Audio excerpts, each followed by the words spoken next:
19 points per game, Steve Griffin.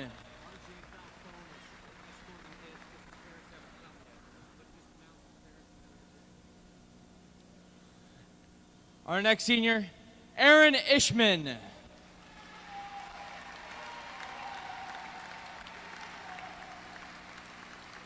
Aaron is a graduate of Gary Lou Wallace High School.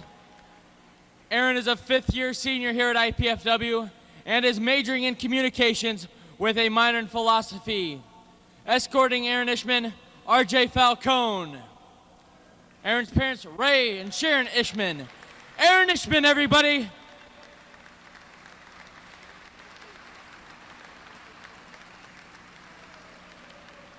And Randy Spicer.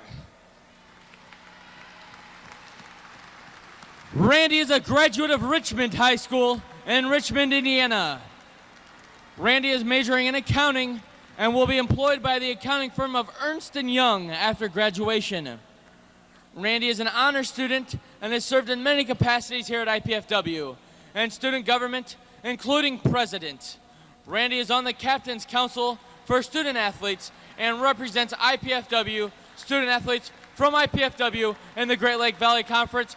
Randy Spicer. Congratulations to the seniors on the IPFW men's basketball team, and fans at this time, please join me in a nice round of applause for this year's seniors.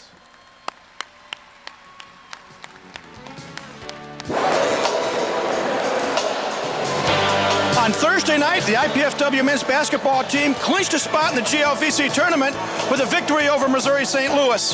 Today, they hope to improve their position as they take on Quincy University. Hi, everybody. I'm Mike Maas, joined as always by Charlie Washington. And Charlie, it's the regular season finale, and for 6 seniors, the final home game here at the Gate Sports Center. Probably a very emotional night tonight. Whenever you have the last game, I remember being there myself. Very emotional night. These guys want to come out and play well and have some fun. And I imagine that you just told me that we're going to have a technical foul shot because the guys are dunking. They pumped up, the emotion level's gone. So we have the guys dunking in pregame, but that's going to result in some foul shots at the beginning of the game.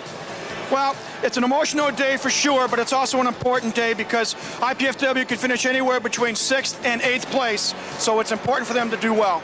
Very important, because who wants to play the number 1 seed? Who wants to play the number 2 seed? So we can get that 3 seed, and that's a better advantage. That's an advantage for IPFW to play the 3 seed instead of the 1st or 2nd. So it's a very important game. Well, it's IPFW against Quincy University in the regular season finale, and it's coming up next here on College 56 Sports. Good afternoon, everyone. Welcome to the Hilliard Gate Sports Center on the campus of IPFW. This is Mike Maas along with Charlie Washington, calling the action in this afternoon's men's basketball game between the Hawks of Quincy University and the IPFW Mastodons. Charlie Washington, it's a big day for 6 seniors who are playing their last game here at the Gate Sports Center. It's a big game for the team because on Thursday night they did clinch a spot in the GLVC tournament next week in Evansville. But depending upon how they finish, if we take a look at the standings, IPFW tied for 6th with Bellarmine at 8-11, Missouri St. Louis 7-12. Quincy, unfortunately, with the loss, drops out of the race. But depending upon what happens today with these Bellarmine, IPFW, and Missouri St. Louis, we could finish anywhere 6th, 7th, or 8th, and that has a big bearing as to who we're going to play next week down in Evansville. There's no question about that. And Bellarmine has Lewis, which certainly is not going to be an easy game for them. So win here for IPFW is going to loom very large in those standings. And the other game, St. Joseph's plays host to Missouri St. Louis. Missouri St. Louis lost a tough game here at IPFW Thursday night, 74-72, and St. Joseph's won. They defeated this Quincy team here Thursday night, so it's not going to be easy for anybody. But a quick look at this game this afternoon. Well, IPFW, emotional game from the beginning, certainly with all your senior action, your parents coming out, and the seniors playing their last game.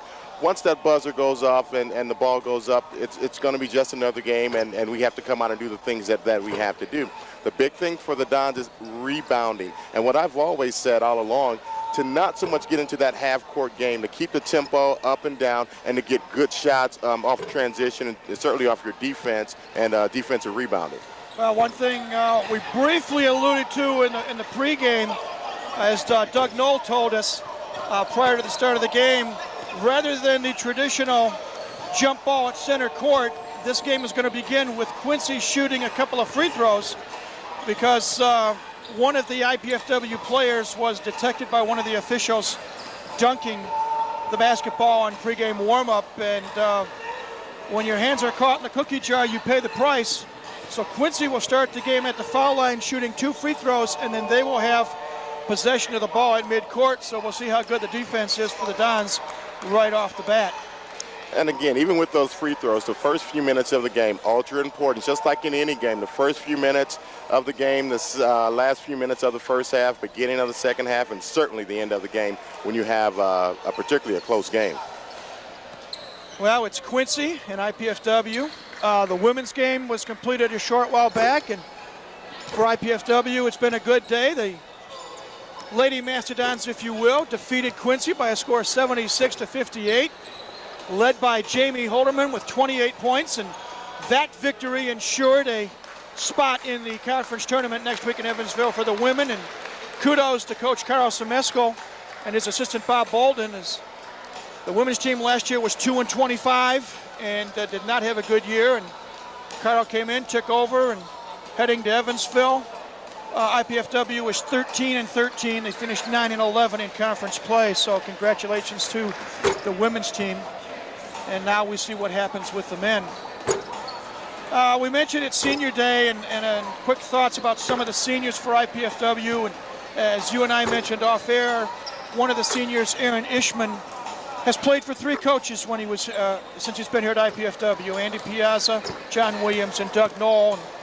And, some of the other seniors, Steve Griffin, leading scorer on the team. Randy Spicer, who is in essence the quarterback of the team, leader in assists. Dave Meshberger, who has only played 1 year of basketball, but is a South Adams product, and Doug Knoll spent some time at South Adams. Benji Gibbs had 1 year of eligibility, and he's finishing it up here today on the home side at least. And I believe Michael Akani is the 6th senior, if I've got it correctly.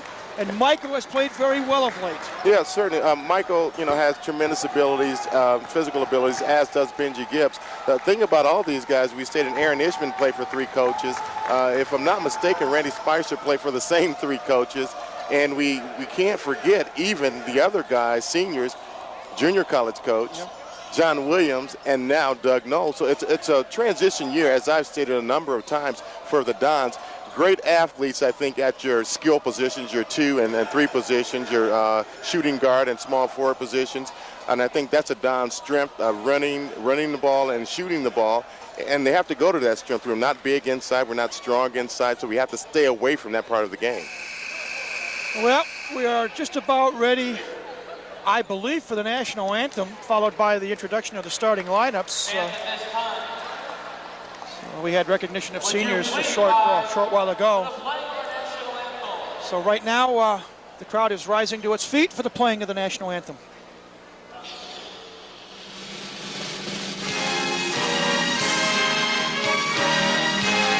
I'm Walter. Oh, say can you see by the dawn's early light what so proudly we hailed at the twilight's last gleam, whose broad stripes and bright stars through the perilous fight o'er the ramparts we watched were so gallantly streaming, and the rocket's red glare, the bombs bursting in air, gave proof through the night that our flag was still there.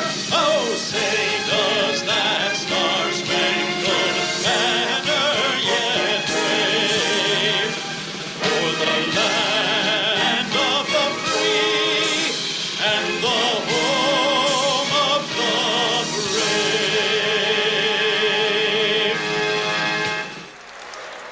The playing of our national anthem. Welcome, sports fans, to today's contest featuring the Quincy Hawks and your IPFW Mastodons. First, the starters for the visiting Hawks. A 6'4" senior from Sigel, Illinois, number 12, Greg Fearday. Greg Fearday at one guard. He's a 6'4", 200-pound senior. From Chicago, Illinois, number 20, Tyrese Stewart, number 20, a 6'1", 180-pound senior, is at the other guard. 4 senior from New Hall, California, number 32, Mike Posey. Mike Posey, number 32, is a 6'4", 180-pound junior. From Nassau, Bahamas, number 33, Franchot Pratt.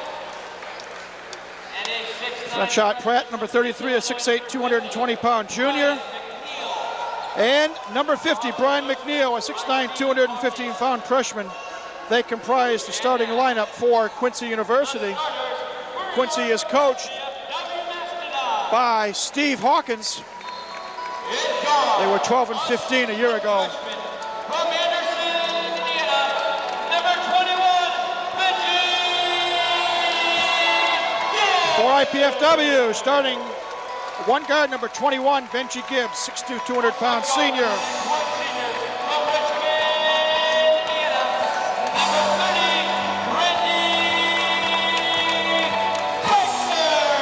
Randy Spicer, number 30, a 6'1", 180-pound senior.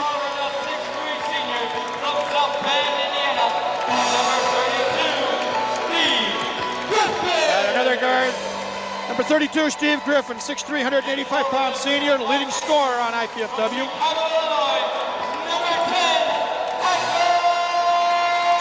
At one forward will be number 10, Michael Akani. Number 10, a 6'5", 190-pound senior.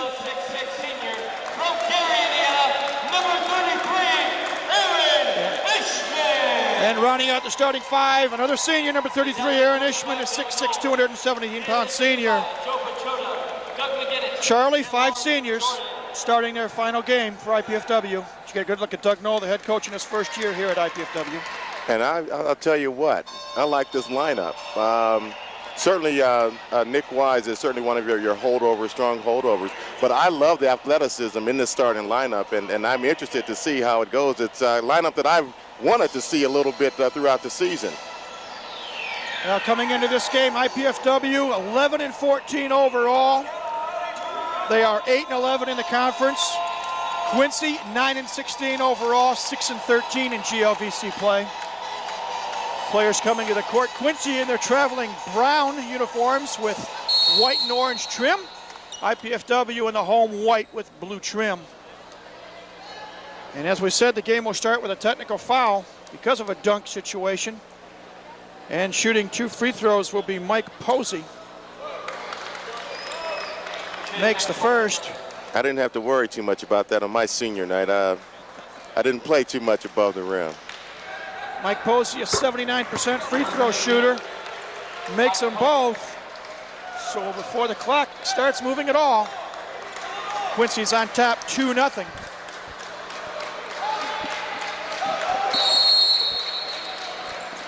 Greg Fearday inbounds the basketball for the Hawks. And we're underway here at the Gates Sports Center. Fearday inside pass to Brian McNeil. Ball knocked away out of bounds. Last touch by Quincy. And it'll be IPFW basketball. Good interior defense that time by Aaron Ishman with a little help from others. Michael Akani way up on top. Looking for somebody to move. Nice feed inside to Gibbs. Ball knocked away. Goes out of bounds. Last touch by IPFW, so each team guilty of a turnover. And we've played 27 seconds.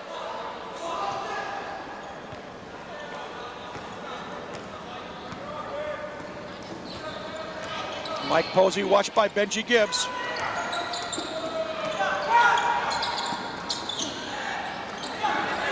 Perimeter passing by the Hawks.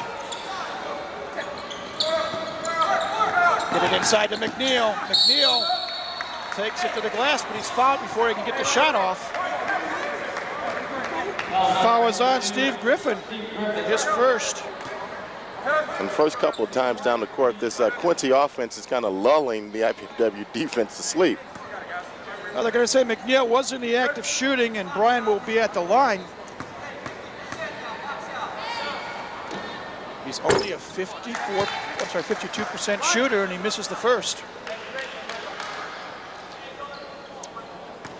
He's a freshman, but he has had 4 double-doubles this year, including 15 points and 10 rebounds Thursday night at St. Joseph's. Second free throw missed as well. Dons come up with the rebound. Gibbs for 3, yes! Benji Gibbs gives IPFW a 3-2 lead. Great to see that fall in for Benji. Three-point shot, in and out, no good by Stewart. IPFW on the run. Griffin fakes to 3, kicks it off to Ishman inside. Shot out, no, tap, no. Rebound again, 3 cracks, no. McNeil finally comes down with the board. Ishman had 3 cracks at it, Charlie. Ish not known for his offensive prowess, but he works in there. Shot missed by Fearday, and here comes Steve Griffin. Ball knocked away, picked up by Fearday. Quincy's on the run. Another 3-point shot. This one is good by Stewart. Hawks take a 5-3 lead. Looks like both teams want to rev up their engines and get into a running game. Baseline jumper by Steve Griffin is off the mark. Rebound, Greg Fearday. Stewart takes it all the way and in. Tyrese Stewart with 5 points, and it's a 7-3 Hawk advantage. This tempo is not bad for IPFW. You just have to start dropping the shots and getting some good ones. Benji Gibbs, another 3. Benji with all 6 Mastodon points. 7-6, and again, IPFW with full court pressure defense. Stewart kicks it back out. It's going to be a violation. The ball went over mid-court before Posey could touch it, so IPFW with a chance to retake the lead. And now, Mike, we will certainly see the rest of Benji Gibbs' game now. He's into the game. He's hit his first 2 3-point shots, and I have a good feeling you're going to see quite a bit of the rest of his game. Substitutions for IPFW, Nick Wise, 6'5", 205, sophomore from Plymouth, number 42, and Dave Meshberger, a 6'10", 190-pound senior from South Adams High School. Steve Griffin for 3, no. McNeil with the rebound.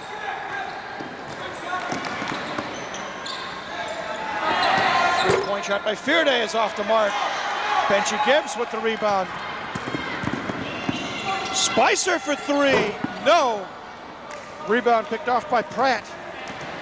Good thing to see Randy Spicer take a shot early in the contest. Randy has to get some shots up there to get his confidence, and Randy can stick that shot. Good defense by Meshberger, overplaying McNeil. Long pass down the floor. Shot up, no good by Steve Griffin, but he's fouled, and Steve will head to the line for 2.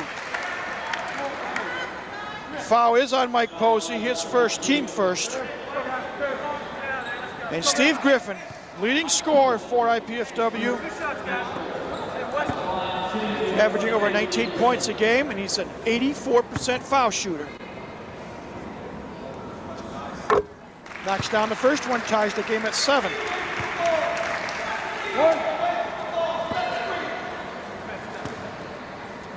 Played nearly 3.5 minutes. Second one good as well, so the Dons have their second lead of the game, this time at 8-7. Token pressure put on by Steve Griffin.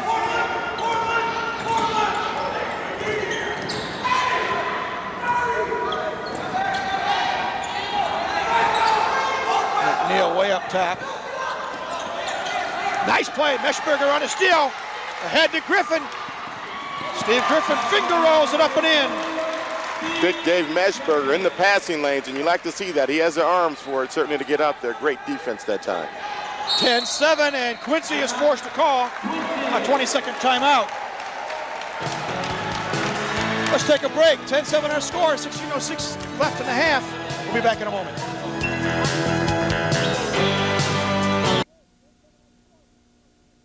And it really adds up, and the money just wasn't there to go away to college.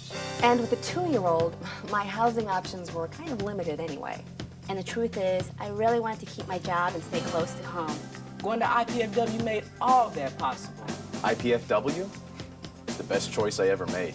Indiana University, Purdue University, Fort Wayne. The right school, right here, right now. Welcome back to the Hilliard Gate Sports Center, everybody. Mike Moss and Charlie Washington, happy to be with you this afternoon as IPFW closes out the regular season. They have qualified for the GLVC Conference Tournament next week in Evansville, and they lead right now with almost 4 minutes gone, 10-7. And when you start off down 2-0 before you touch the ball, it's not a bad comeback. Not bad at all. This game, as well as many other games, are games of adjustment.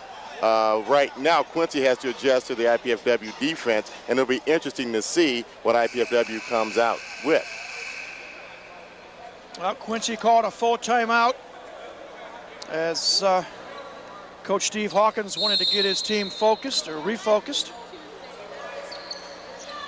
A couple of substitutions. Number 11, Lampton Johnson, is in the lineup.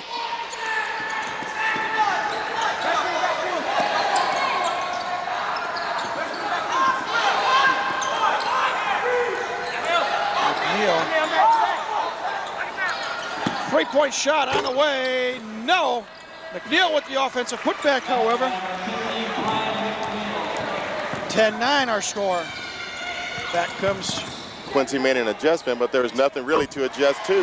Nick Wise nails a three-pointer. He's on the board.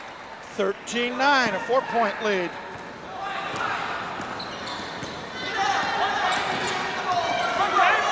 Lampton Johnson out of Detroit Southwestern High School, and being from Detroit, I know how good that program is. Ball knocked out of bounds. They say last touch by Wise. More substitutions. Number 21, Marcel Wilson, a 6'8", 225-pound sophomore. And number 24, Joel Peterson, a 6'6", 190-pound sophomore. And one thing Quincy has in IPFW, Charlie, they do have a height advantage. As a lot of teams do. You know, besides Dave Meshberger, IPFW is a very small basketball team. Quincy with a basketball. That's Kareem Jabbar Kane, number 42. Three-point shot on the way. In and out. No good by Peterson. Loose ball. Hawks come up with it. Another three-point shot. This one's good. I think we'll call it a 2 by Tony Serta. Just like that, it's 13-11, and right back a bank shot. Gibbs with the deuce. He now has 8 points. Loading up with a 3-ball, Joel Peterson. You like the tempo for the Dons right now, Mike, but they have to play a little stronger defense. Woodall to Meshberger way up top. Inside pass to Gibbs. Shake, bake, stop, pop, and hit. Benji Gibbs, 10 points already, and we've only played 5.5 minutes. And it's a shame it took this long to see Benji Gibbs' capabilities the way he's capable of doing each and every night. Driving to the basket before the shot was Johnson, and he was fouled. On the floor, they say. D'Angelo Woodall commits the infraction, his first.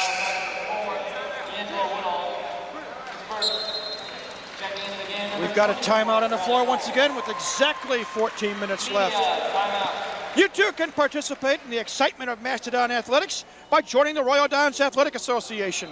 The Royal Dons is IPFW's official athletic booster organization. Members enjoy benefits such as priority seating at IPFW sports events, visits by the coaches, and food and refreshments in the hospitality room. For more information about the Royal Dons, call 219-481-6958 or write to Royal Dons Athletic Association, 2101 East Coliseum Boulevard, Fort Wayne, Indiana, 46805.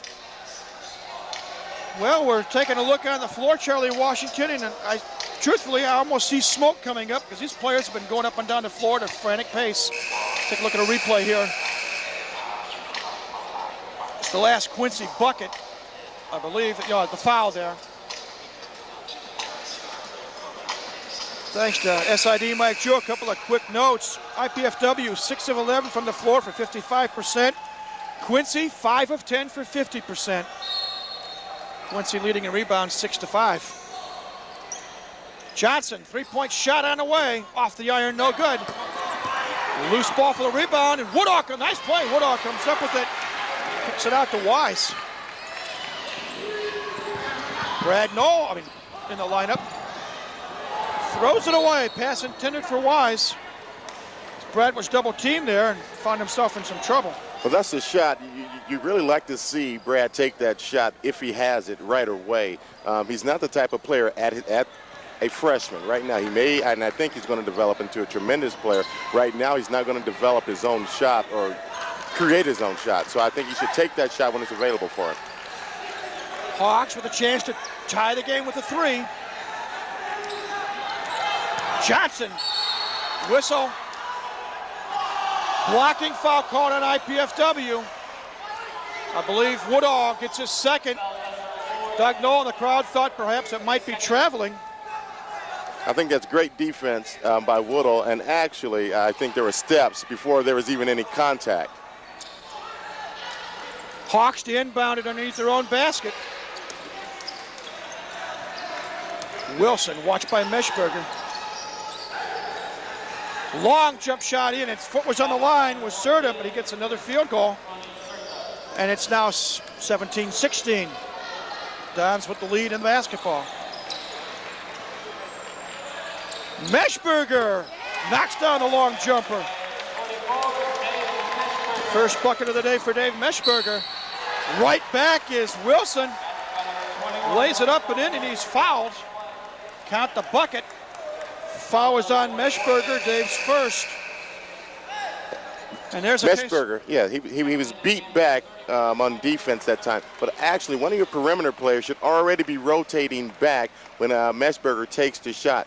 Meshberger went up, his guy took off, and so one of our perimeter players, particularly our one or our two guards, have to get back on that. Free throw missed. Little fight for the loose ball. Who's got it? Nobody wanted to black out. Whistle, and now they're going to call a pushing foul on Quincy. As Lampton Johnson fighting for that ball. Almost a little Keystone Cop action there. First foul on Johnson, second foul on Quincy. And there was a case, the shot was missed. Nobody wanted the loose ball. Great indication of good boxing out, but you have to go for the ball. You have to box out and go for the basketball. Brad Knoll for three, no. Rebound controlled by Kareem Jabbar-Kane. Again, Knoll take the first jumper. Baseline shot by Wilson is good. Makes it 20-19. Quincy back on top. And Doug Knoll says, let's take a 20-second timeout. Learn more about Mastodon sports in season by tuning into Mastodon Spotlight each Tuesday and Wednesday evening on College 56. Yours truly will review the week's sports activities, look at game footage, and talk with coaches. That's Mastodon Spotlight Tuesday evenings at 7 and Wednesday evenings at 8:30 right here on College 56. Charlie, you say you like the pace of this game. Does IPFW like the pace? Because Quincy seems to adapt to it rather well. I think with our personnel, I think this is the style that we have to play. As we see a replay here. Nice play there with the steal by Meshberger. Spicer takes it inside and gets it the layup. Great to see Randy Spicer being aggressive on the offensive end. Dons back on top in the seesaw affair. 21-20. Kane. Shot no good. Gets his own rebound, loose ball on the floor. They're going to call a jump ball, and I do believe, well, I'm not sure who's going to get the possession. I believe it's going to be IPFW basketball as a whole new five comes in for Quincy. McNeil, Posey, Stewart, Fearday, and Pratt back in the lineup. So Quincy not opposed to changing en masse.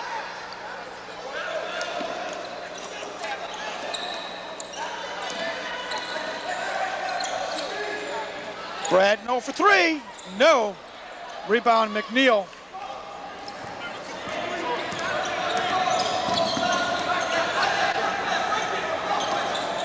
Stewart, watched by Spicer. Inside pass for McNeil, double teamed. Picks it back out, three-point shot, no good. Rebound, offensive rebound controlled by Pratt. Hawks will reload. Another three-point shot by Stewart, this one's good. And that's at least his second on the evening. 8 points for Tyrese Stewart. And the Hawks retake the lead, 23-21. Noel looking inside.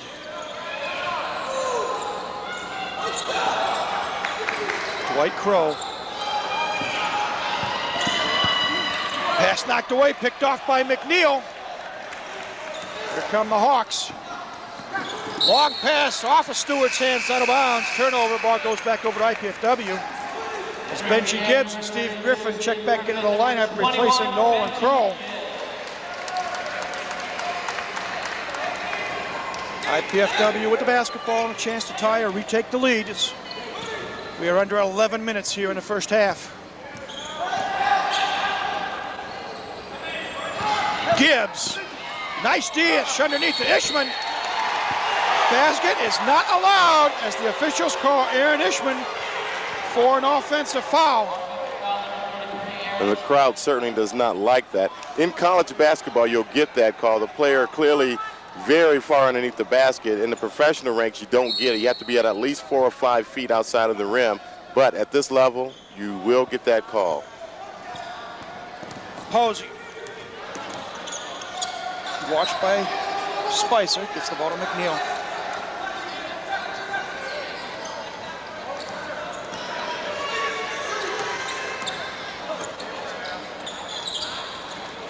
Tough defense by IPFW. Inside, McNeil.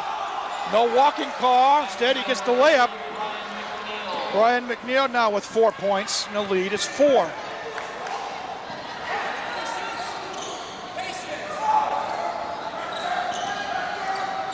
Gibbs takes it inside, pops it, no. Rebound fought for by 2 Quincy players. No traveling. Under 10 minutes now here in the first half. 25-21 our score. Quincy on top. They have the basketball. Fearday inside for McNeil. McNeil turn around. Jumper is good. And that's not the type of game that I like to see the Dons in, that half-court game when they're forced to play that type of game. We're very vulnerable on the inside, and as we've seen the last couple of times down the court. Ball knocked away. Fearday will lay it up and in. Makes it 29-21. And another 20-second timeout call by IPFW. Bring IPFW head men's volleyball coach Arnie Ball into your home each Wednesday and Thursday evening this season, leading all the way up to the 2000 NCAA Men's Volleyball Championship Tournament. He joins assistant coach Mark Franke to review the Volley Dons' progress, discuss highlights, meet with players, and look ahead to upcoming volleyball action. So tune into the Arnie Ball Show Wednesday evenings at 9 and Thursday evenings at 7, right here on College 56. Charlie, we see Doug Knoll talking to his ball club right now. He's not a happy man. They have fallen behind by 8. He shouldn't be a happy camper right now. The Dons have pretty much had 3 or 4 letdowns in a row on defense, and they're not getting good shots on offense. When I say they don't need to run so much clock, but they still need to work very hard for good shots. Well, we're back to action. Spicer with the basketball for IPFW. Gibbs double teamed. Inside pass to Akani. Shot, no. Griffin with the offensive board. Ball stripped away, but they're going to call a foul.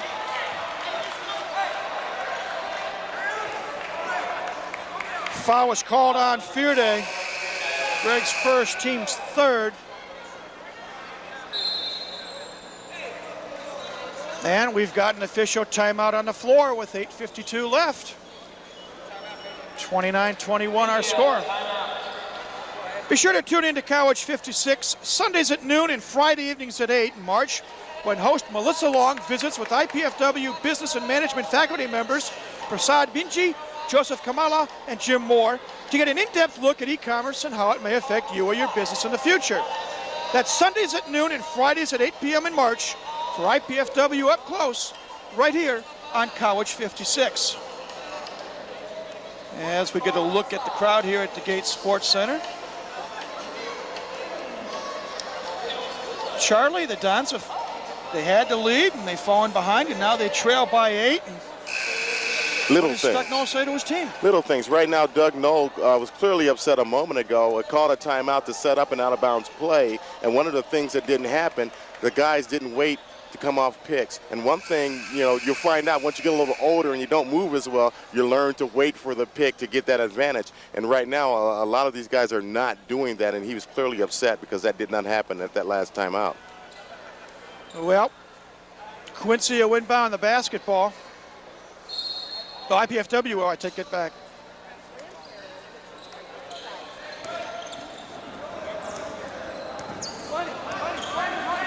Spicer watched by Posey.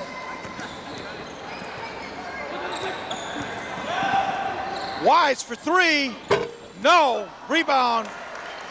Plucked down by McNeil.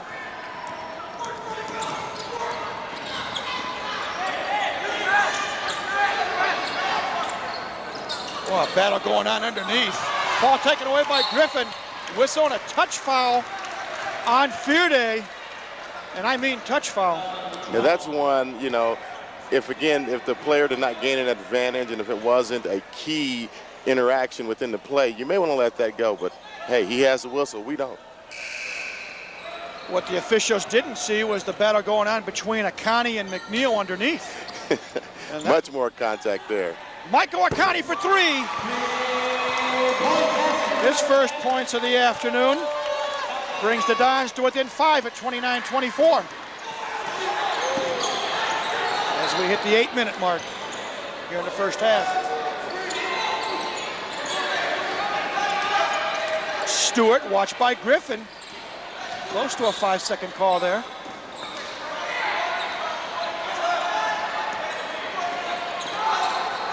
Pass inside to McNeil. Ball knocked away by Akani, but retrieved by Stewart. Baseline jumper by Pratt. Off the iron, no good. Wise with the rebound. Again, another good box out. Whenever a rebound hits the floor, very good box. Nice feed inside the Gibbs. Benji goes up and he's fouled by Fearday. Greg doesn't like it, but that's going to be personal foul number 3 on Greg Fearday. Team foul number 5. You can see he's not happy, nor is his coach. And Mike, this is a lineup that I like as well. The big thing when I say I like the lineup, when you have Benji Gibbs, Michael Akani, and Steve Griffin on the floor at the same time. Right now, instead of Aaron Ishman, we have Nick Wise at the 5 position. Friendly roll on the free throw for Benji Gibbs. Benji, surprisingly, an 83% foul shooter. Benji, tremendous talent. Can jump out of the gym, has a nice feathery touch. The problem with Benji is he gets ahead of himself sometimes and tries to do too much all in too short a span of time. Well, he's going for point number 12 here in the first half. Spins in and out, no good. Rebound on the floor, who's got it? Fight for it. Still loose. Now picked up by Kane. And here come the Hawks. Stewart for 3. And Stewart, 3 for 3. He's now 3 for 3 and 3-point shots, 11 points overall. Lead back up to 7. Akani tries a 3. No. Rebound controlled by Wilson, Peterson. Kane underneath. Stopped by, almost stopped by Wise. Kane with his first basket of the afternoon. Push foul, I believe, going to be called on Posey. Mike's second, team 6th. More substitutions. Crow in for IPFW. Johnson, Serta. And I believe Wilson in for Quincy. Steve Griffin for 3, no. Rebound controlled by Wilson. A long feed down to Serta. Couldn't control it or he had the advantage.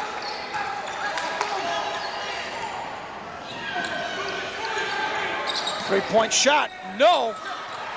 Ball goes out of bounds. Last touch by Quincy. One of the glaring stats that I've seen that has really hurt the Dons over the year, rebounding, which translates into shots. We don't get the percentage isn't all that bad, but we don't get almost any offensive rebounds. Griffin on a nice feed, lays it up and in. 6 points now for Steve Griffin. Makes it 34-27 at the 6-minute mark.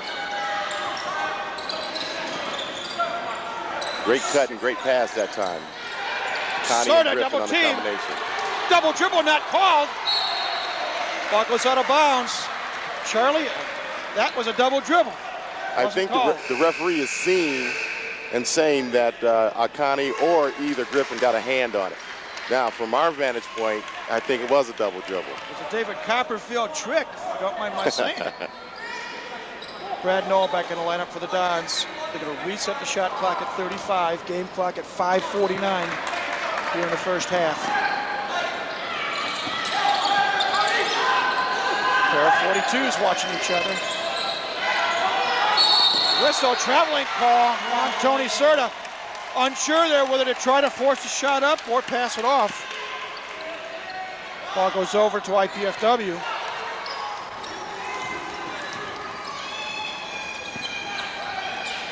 Dons have only scored 6 points in the last 5 minutes. Michael Connie misses on the shot.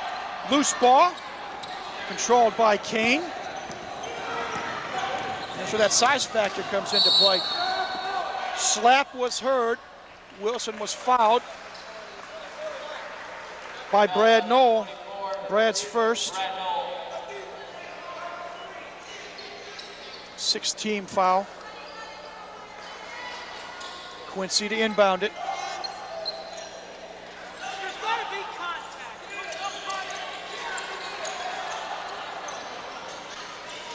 One of the officials and Doug Knoll having a not-so-friendly conversation. Wilson, cross-court pass. Marcel. Wilson puts it in. He's a load in there. It's a big fella.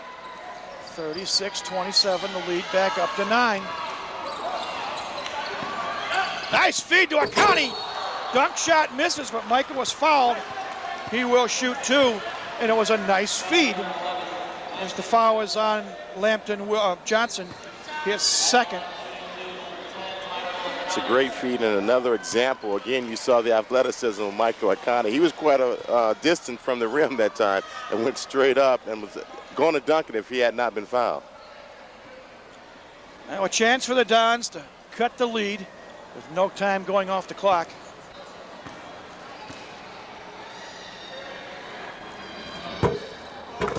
Friendly bounce on the first free throw. It's at 36-28. Aaron Ishman coming to the scorer's table. He'll check in. Second free throw good as well. 5 points now for Michael Akani. And we've got timeout now called on the floor. 4:49 left, 36-29 our score. We'll be back in just a moment.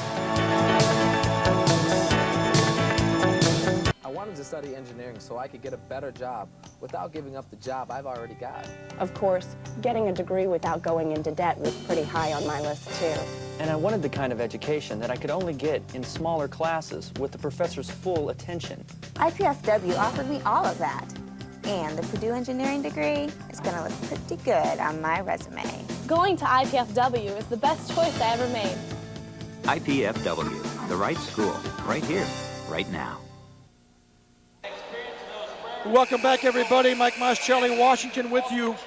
Charlie, let's look at a replay here, the last possession. Look at nice feed inside to Steve Griffin. And that's the Dons are spreading the defense, and Quincy's overplaying the passing lane. So Michael Akani and Steve Griffin in that case did what you have to do. You go back door, you fake, and the cutter goes back door, and you get a layup. Well, now comes the other part. IPFW has to play solid defense. Right now, IPFW 10 of 22 from the floor for 46%. Quincy 15 of 25 for 60%.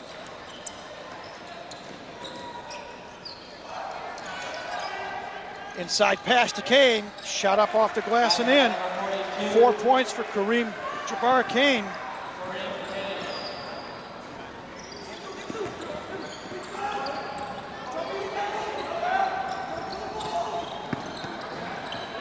Wise, watched by Kane.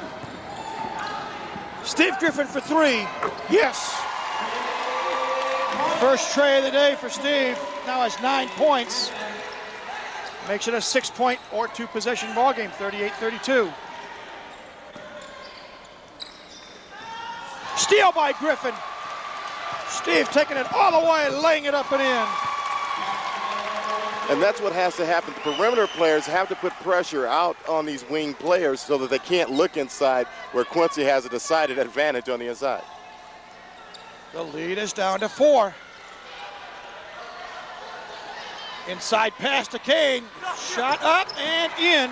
Just as I was saying that, they got the ball inside. Back comes IPFW. Wise for three. Yes. Second tray for Nick Wise. He now has 6 points. And it's a 3-point game, 40-37 at the 3:15 mark.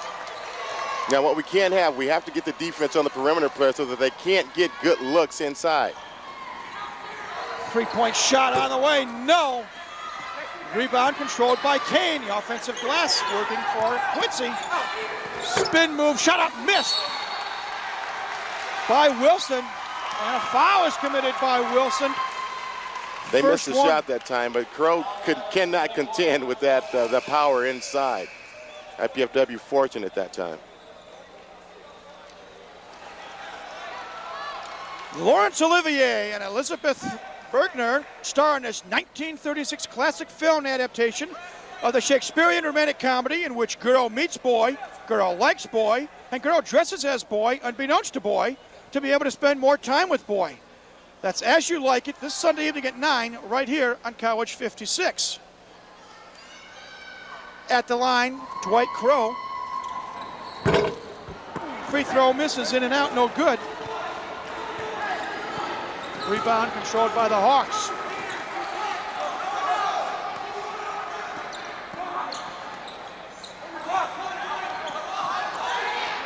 And the Dons do what some smaller teams do when they can't contend inside. They go to a zone.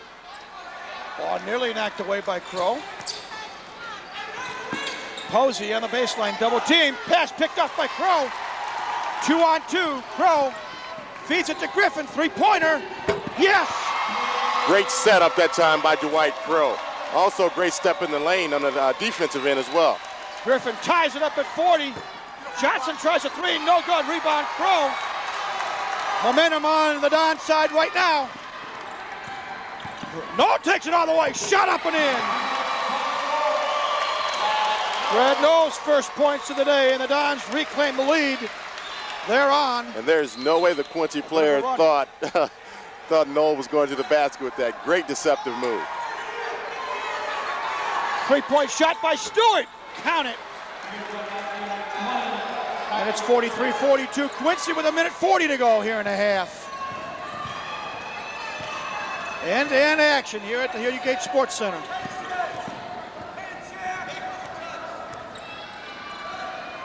Crow driving on Posey. Dishes off underneath, pass intended for Ishman, picked off. Posey 1-on-3. Stops, pops, and hits.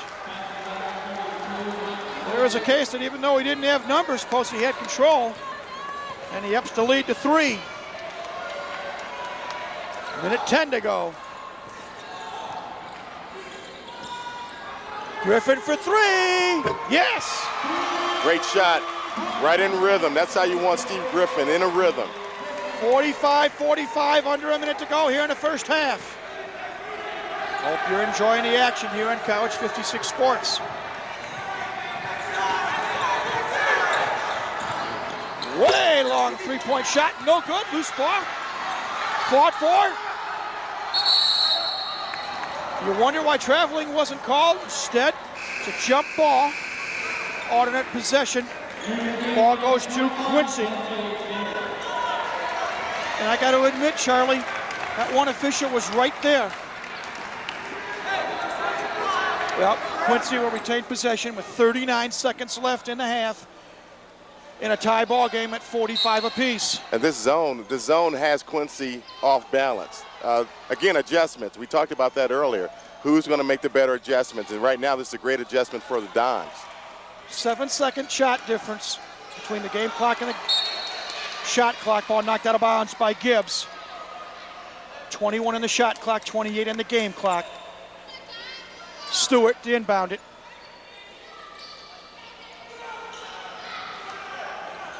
Perimeter passing by Quincy. Stewart fakes the three, kicks it off instead. Three-point shot missed by Pratt. Here come the Dons.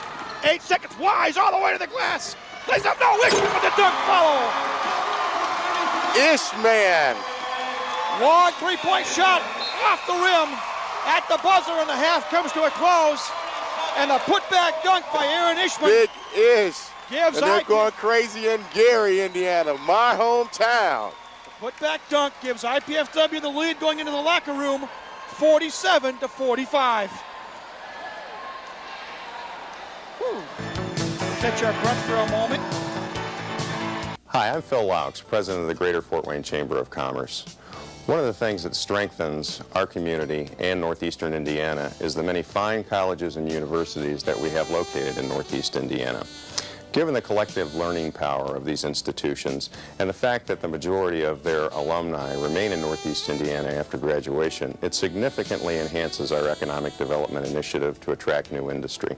I'd like to encourage all alumni from these institutions to please be very unselfish with your time, your talent, and your resources. Your community needs you.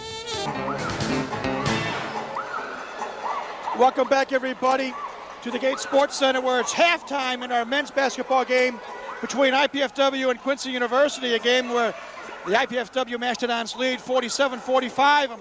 I'm joined now by Athletic Director Walt Bowman. And Dr. Bowman, hopefully you can hear.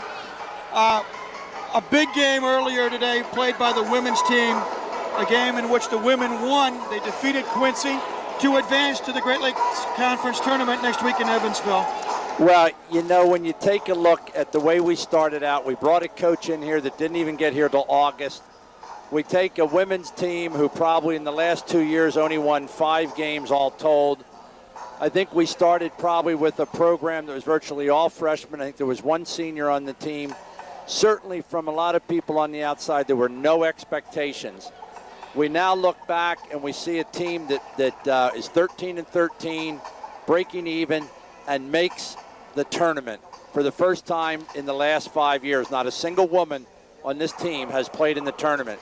It is an unbelievable job both by Coach Smesko and by the women. And I'll tell you now, not just myself, the administrators, Chancellor Wartell, but all of us are just very, very pleased and proud of what this group have done.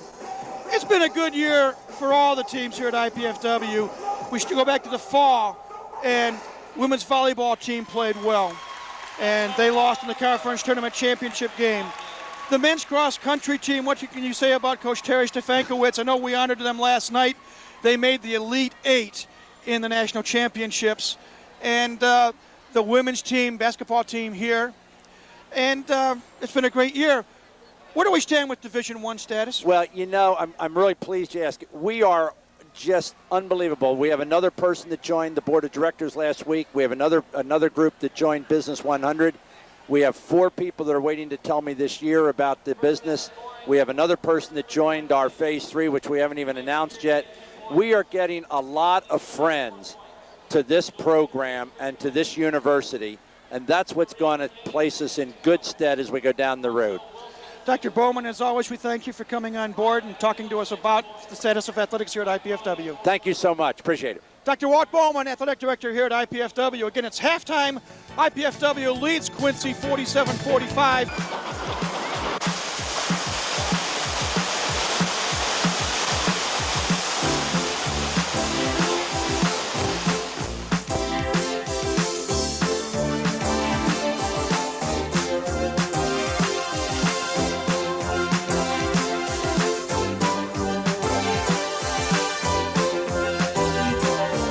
Remember the first time you got on one of those exciting rides at the amusement park?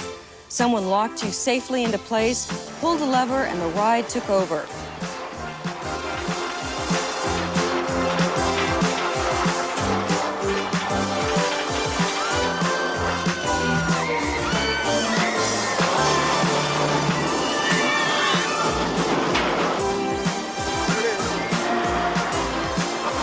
It took your breath away. And when the ride stopped, you were really surprised at how fast your adventure ended. And maybe, just maybe, you would ride it again. You had the courage to take that step and try something new. Others have taken that step, and because of their courage, you were able to enjoy that ride. Those people designed and built almost everything you see here. The people that built all this are engineers. And now you are going to find out about their dreams, their designs, and their jobs. Have you ever thought about becoming an engineer? Do you know what they do every day at work, or what they had to study in school to become engineers? The engineers you will meet today will tell you about the kinds of things they design and build to make our lives safer, easier, and more fun. And they will tell you about themselves and the enjoyable lives they have because they had the courage and persistence to follow their dream to become engineers. You will meet students who, just like you, are planning for their future. Planning now for the kind of life they want in the years ahead. Planning to be an engineer could be the way to start building the life you've always dreamed of. Right now is the time to test the waters. All you need is a plan, some courage, and some real determination to take that ride. I'm a civil engineer. Civil engineers design many things that make your life easier. It's civil engineers that design ways to carry water to your home. When it rains, sewers designed by civil engineers carry the water and waste safely to a treatment plant and then on to lakes or rivers. Without engineers, there would be no cities. We help design and build the tall buildings where people live and work. There are many other kinds of engineers. Electrical engineers design and build computers, stereos, and electrical systems that provide the power to run almost everything. Chemical engineers design the plants that produce such things as gasoline, cosmetics, medicines, plastics, and tires. Mechanical engineers design the factories that build automobile engines that run our cars and air conditioning systems. They also design and build all types of machines. All of these different engineers start with an idea, create a plan, and then turn their idea into reality.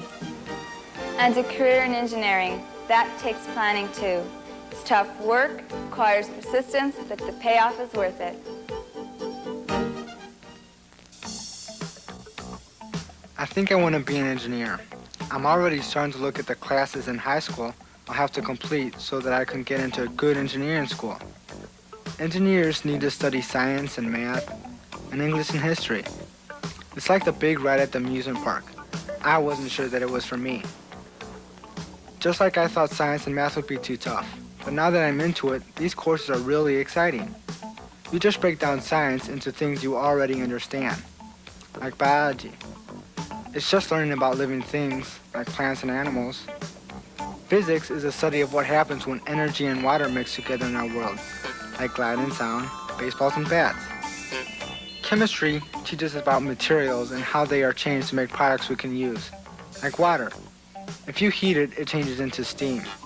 Did you know that it was an engineer that learned how to capture steam and make it move a train? My friends still tell me that I'm crazy to study this stuff, but when my counselor showed me that engineering is where the jobs are, I decided that studying is worth it, and I'm going to stick with it.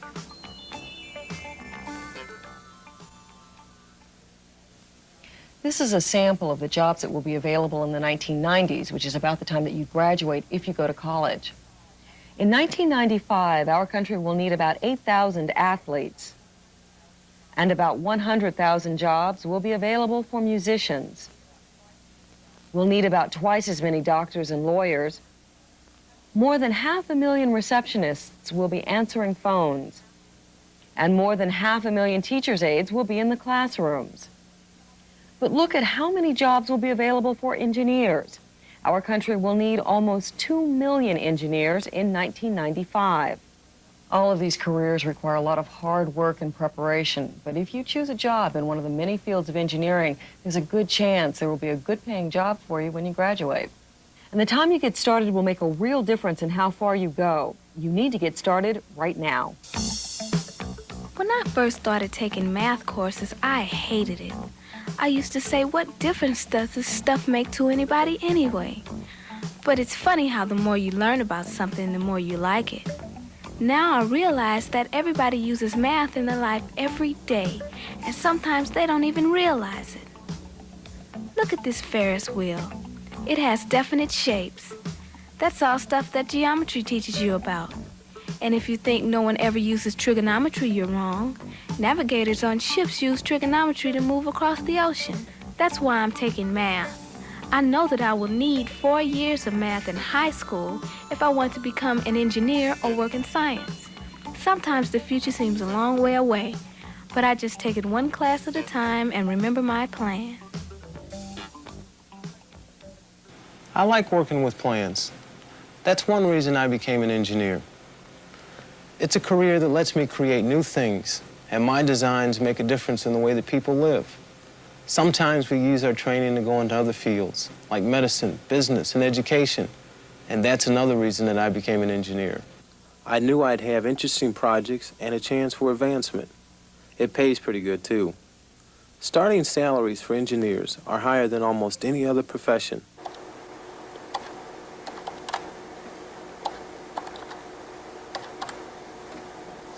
You'll have to work hard to prepare for a job in engineering, but it's worth it. And besides, those jobs that require less education can be just as hard. And being unemployed, that's the hardest job of all. What do I have to show for it? I feel like I've really done something important with my life. The community respects my profession, and I can afford the kind of life my family deserves. The rest of your life is just ahead. What kind of life will it be? It all depends on the choices you make during the next few years. Engineering is one rewarding choice for you to consider carefully. Becoming an engineer will pay off in rewards like a good job, chances to move up the career ladder, a chance to try new things, and enough money to enjoy the world you helped to build. For some of us, those are very big dreams, but you can make them come true. Take a chance on yourself and have the courage to dream a new dream. Test yourself, and don't let anybody say that you can't do better and be better. You can, and there are people out there who will help you. Remember the exciting ride at the amusement park? There was someone there to make it a fun, safe ride, someone to guide you. At school, teachers and counselors know how to help you design a plan of action that will help turn your dreams into reality. But there are some things you must do for yourself, like sitting down to study and working hard to make good grades. But remember the rewards, whether it's engineering or some other exciting career.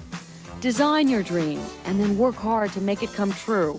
You can do it, and you'll be surprised at how much you will enjoy the adventure.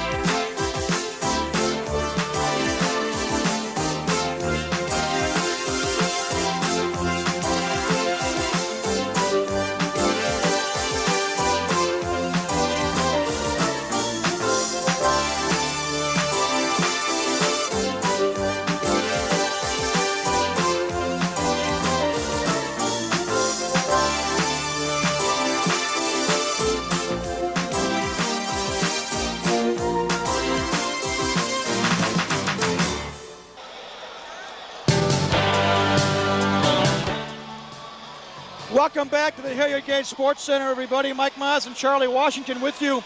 It's halftime here in our men's basketball game featuring IPFW and Quincy University. And the Mastodons are on top 47-45 on a great putback dunk by Aaron Ishman. Just a couple of ticks left on the clock in the first half. And Charlie Washington, your impressions of the first half of play? Well, just talking about that play in particular, that should give IPFW a great lift. And actually, they played very well those last 2 to 3 minutes of the basketball or the first half, which is something that you have to do. They played in spurts, the adjustments, and we talked about that. Adjustments. Here comes replay here. The made layup. That's that fancy, the fake by Brad Knoll there. The Dons played in spurts, but the big adjustments. Here comes the dunk. There it is. Ish. Flushing it down. Unfortunately, he didn't get hit with a tee for hanging out of the rim too long. Well, he didn't slap the backboard. If he had slapped the backboard on us, we'd have been shooting some more free throws for Quincy. But the Dons made a great adjustment to the inside power of Quincy by going to a 2-3 zone and got some steals off of it, got their hands on quite a few passes. So great adjustment. Now Quincy's at the point where they have to make an adjustment, and we'll see what they do and how the Dons counter that. Quick look at some of the numbers of the first half. IPFW, 17 of 29 from the floor for 59%, 8 of 14 from three-ball land for 57%, 5 of 7 free throws for 71%. They were led by Steve Griffin with 17 points, Benji Gibbs with 11, 6 points from Nick Wise, 5 points from Mike Owakani, and 2 points apiece from Randy Spicer, Brad Knoll, Aaron Ishman, and Dave Meshberger. For Quincy, 19 of 34 from the field for 56%, 5 of 17 from three-point range for 29%, 2 of 5 from the foul line for 40%. They were led in scoring by Therese Stewart with 14 points. 6 points apiece from Kareem Jabbar-Kane, Marcel Wilson, and Brian McNeil. 4 points from Mike Posey, 4 points from Tony Serta, 3 points from Joel Peterson, and 2 points from Greg Fearday. Rebounding, 16-14 in favor of Quincy. Assists, 12-10 in favor of IPFW. Turnovers, 9 for Quincy, 7 for the Mastodons. It'll be IPFW basketball to start the second half. Wise to Gibbs.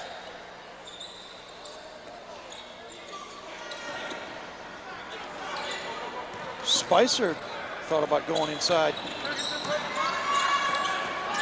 Looking for help.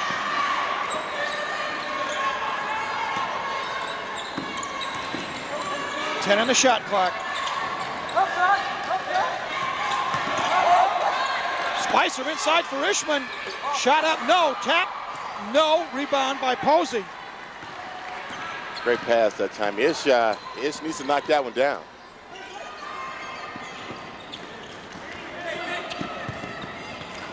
McNeil inside. Nice spin move for Brian McNeil. Ties the game at 47. Nick Wise, in and out, no good. Rebound McNeil. McNeil's not a bad-looking ball player, and certainly only is going to get better, only being a freshman. Posey, watched by Spicer.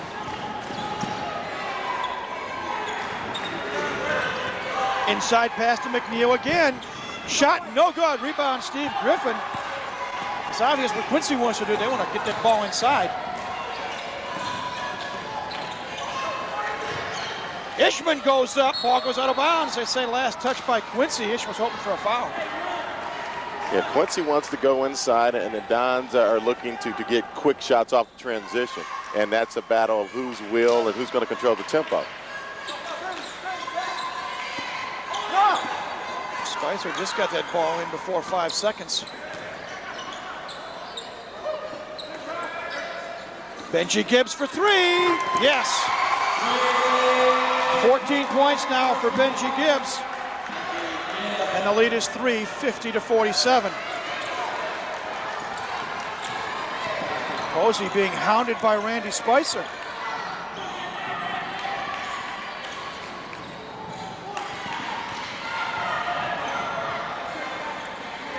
Hawks moving it on the perimeter. Stewart just inside the three-point arc, misses. Rebound fought for, controlled by Fearday. Now Stewart for three, no. Rebound Wise. Here comes IPFW. Spicer, nice feed to Ishman. Finger roll, no good. Great feed that time by Spice. Pass down low to McNeil, that spin move. Brian McNeil forces Benji Gibbs to foul him. And that's in that position with Benji Gibbs on McNeil's back. That's all he could do on the spin is just try to go for the ball. You might want to front that time, and you have to have backside help if you do that. Well, for Benji Gibbs, that is personal foul number 1 for Brian McNeil. He is 0 for 2. That'll make that 1 for 3 for the day from the charity line. Meshberger checks in the lineup, replacing Aaron Ishman for IPFW. I like to see the Dons change tempos on their defense like they did in the first half with the zone, but I like to see it just sporadically as opposed to a necessity. McNeil hits the second. It's a 1-point ball game, 50-49.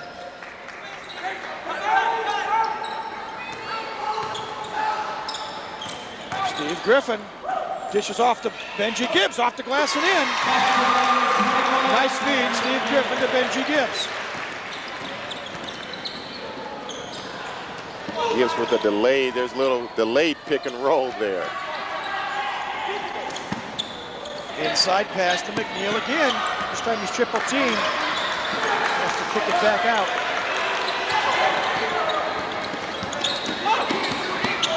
Three-point shot by Stewart. Short. Rebound Wise. He's hammered. No call. Stewart's a pretty good standstill shooter, but when you make a move or put some pressure on it, he's not nearly as effective as Benji Gibbs is into the flow with another basket. 7 points, all 7 points here in the second half scored by Benji Gibbs. He now has 18 points. Posey kicks it off underneath the Pratt. Before the shot, whistle, reach-in foul, I believe. Is it Wise or is it Griffin? It is Wise picking up the foul. For Nick, that's his first personal on the day. And Dave Meshberger has to get over to the sideline to cut that drive off. You can't let that player get all the way through there. Put your foot on the line, even if you have to make sure that that drive doesn't get through. Brad Knoll in the lineup for IPFW, as is Kareem Jabbar-Kane for Quincy. Hawks with a basketball.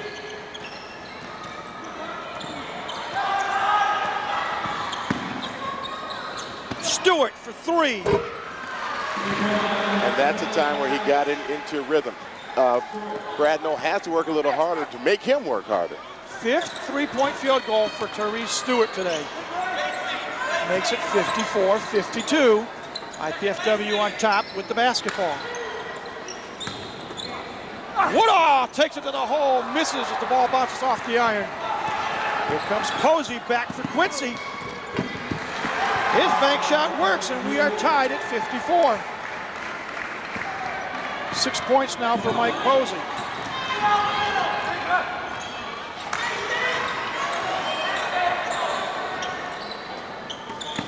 Wise, baseline drive, stops, pops, and hits. Great shot that time by Wise. McNeil's there helping whoever he's guarding. In this case, Meshberger has to free himself up because when Aaron Ishman was in the game, McNeil was just floating around and not paying those guys much attention. Inside pass, McNeil takes it strong to the hole. Brian McNeil, 6 points in the second half. 12 points for the game now, and we're tied again at 56. Wise, shot blocked by Fearday. Here comes Quincy. Ball taken away by Brad Knoll. 4 on 3. Let's see what happens. Fanciness as Gibbs tried a no-look pass intended for Wise, and he's lucky the ball was touched by Quincy, truthfully. We've got a whistle and a timeout on the floor. 14:35 left here in the second half. We're all even. IPFW 56, Quincy 56. This week on IPSGA Update, we'll show you highlights of the ISO banquet, the kickoff to Diversity Week at IPFW. On the Ins and Outs segment, correspondent Dan Westrick explains the ballot for the Decision 2000 Student Government Election. Plus, get the update on activities in the Student Government Association. That's every Friday at 1 p.m. on IPSGA Update, right here on College 56. I want to remind you that this telecast of IPFW men's basketball is brought to you in part by Pizza Hut of Canterbury, featuring famous Pizza Hut pizza. Yeah, let's take a look at a replay here. That's nice steal by Brad Knoll. Good defense by the coach's son.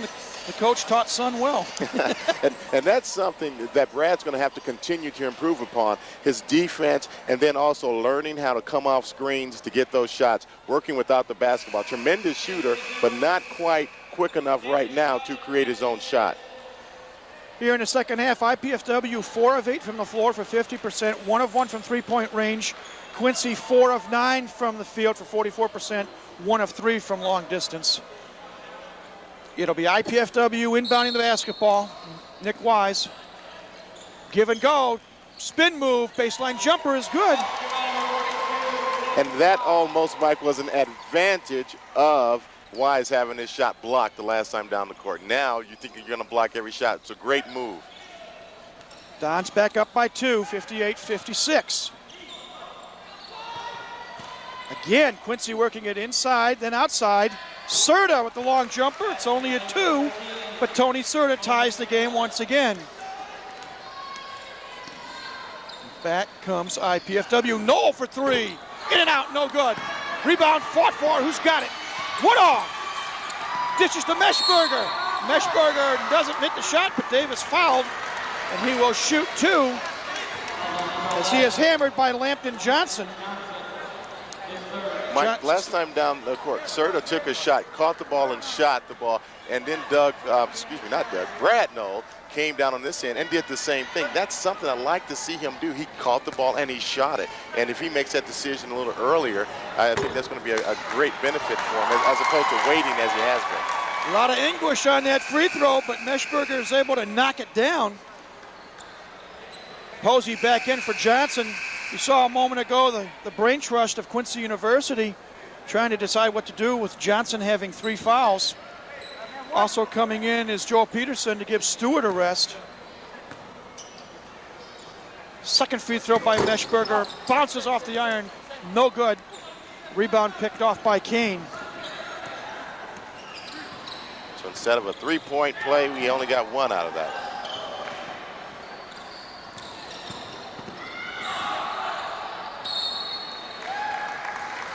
Kane guilty of the travel.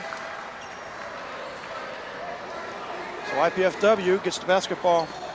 I want to remind you to tune in to College 56 Sunday evening, February 27th at 7 o'clock for a replay of today's game here with Quincy. That's next Sunday, February 27th at 7 o'clock, a replay of this game with Quincy here on College 56. Inside pass, Meshberger, turnaround jumper, in and out, no good. Rebound, Marcel Wilson. Wilson stops, pops, and hits over Meshberger. Wilson now with 8 points. Quincy retakes the lead, 60-59. Wise for 3, no. Rebound controlled by Peterson. Posey on the run. Ball tucked away by Knoll. 3-on-2. Knoll all the way, lays it up and in. That's a great example of a player simply having their hands in the passing lane. Knoll could not see it, but he had his hands there. And quickly, Serta comes right back. 62-61. Quincy on top, IPFW with the basketball. Pro baseline drive, lays it up and in. Great move. Charlie, we're seeing more athleticism today than we have in some time. Bodies on the floor underneath. May have been an inadvertent knee to the head that time.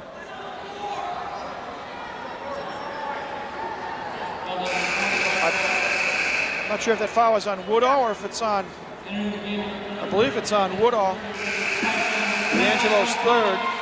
Again, Mike, this tempo favors IPFW, but they have to get back on defense. They have to hustle to get it back. I think they do have to play this tempo, but the effort has to be there on the defensive end in particular. Quincy to inbound it. Ball knocked out of bounds. Good hands by Dwight Crow. Let's take a look at this replay again. Whoa. Yeah, just as I thought. Right of Bronco. Inadvertent knee. Inadvertent pass picked off by Spicer. Griffin for three. No! Gets his own rebound, however. Takes it back up strong and in off the glass. Good hustle follow-up by Steve Griffin. Gives him 19 points and extends the IPFW lead to 3 at 65-62. Very important to follow your shot since that arc's been out there. You're going to get a lot of long rebounds. Posey takes it strong to the glass. Misses the shot, but he's fouled.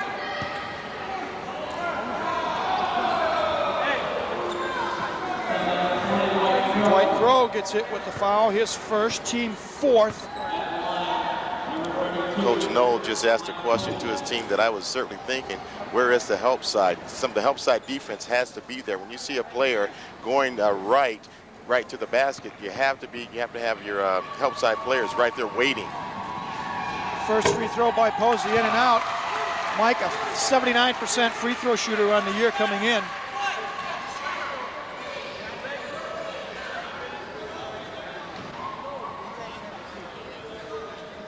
Now we got a discussion of some type.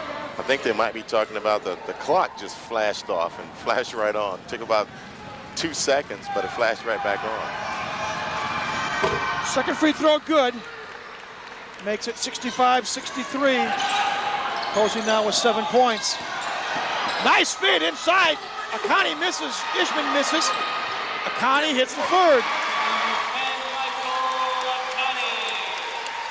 Perseverance on the offensive glass there. Great time. Ishman keeping the ball alive on the glass and allowing Akani to get 2 good shots. The lead is up to 4, 67-63. So we're near the 11-minute mark. Serter from downtown. No. Rebound knocked out of bounds. Last touched, I believe, by Ishman. So Quincy will retain possession.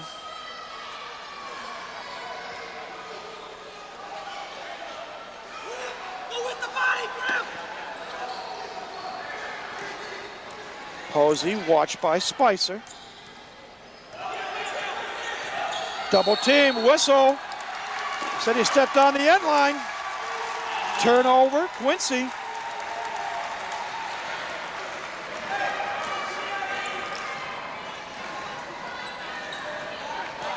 Big possession right here, a chance to stretch that lead to 2 possessions at least.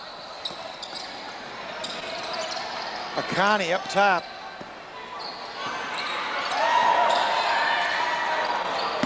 Spicer driving on Posey. Whistle, traveling call on Randy Spicer. Good call there. You're going up against a taller man.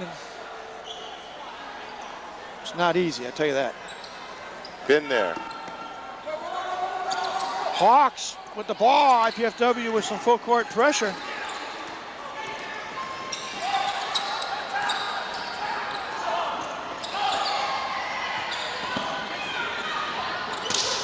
Great hawking defense by the Dons. Kane double teamed. 12 on the shot clock. Whistle and a reach-in foul on Crow. For Dwight, that's a second personal foul. 5th of the half. You may have heard Doug Knoll hollering 5-5-5 for a 5-second call, but he didn't get it. Quincy clearly out of sync there and bailed out that time on the foul with under 10 seconds on the shot clock. Crow lucky he didn't get called for the foul right there. 3-point shot on the way, no. Rebound controlled by Ishman. Crow fakes the 3, spin move. Let's see if he gets 2 shots or not, as he is fouled, I believe, by Peterson. For Joel, that's his first. It's only the second team foul. But they're going to send Dwight Crow to the line. Shooting 2. Dwight, a 71% free throw shooter on the year. Knocks down the first one. McNeil along with Johnson and Fearday, check back in the Quincy lineup. McNeil has given us some problems on the inside. Second free throw coming for Dwight Crow. Knocks it down. Makes it 69-63. And there's a 9:55 left in the second half. We'll be back in just a moment. The Greater Fort Wayne Chamber of Commerce. One of the things that strengthens our community and northeastern Indiana is the many fine colleges and universities that we have located in northeast Indiana. Given the collective learning power of these institutions and the fact that the majority of their alumni remain in northeast Indiana after graduation, it significantly enhances our economic development initiative to attract new industry. I'd like to encourage all alumni from these institutions to please be very unselfish with your time, your talent, and your resources. Your community needs you.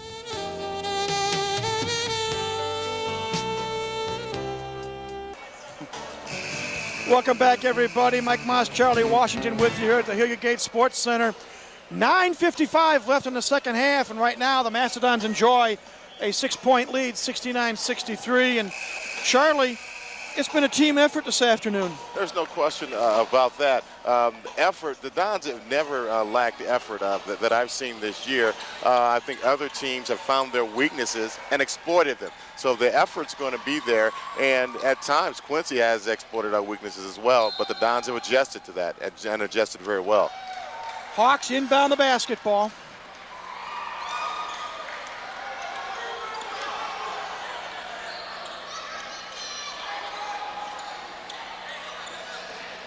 PFW back in that man-to-man defense.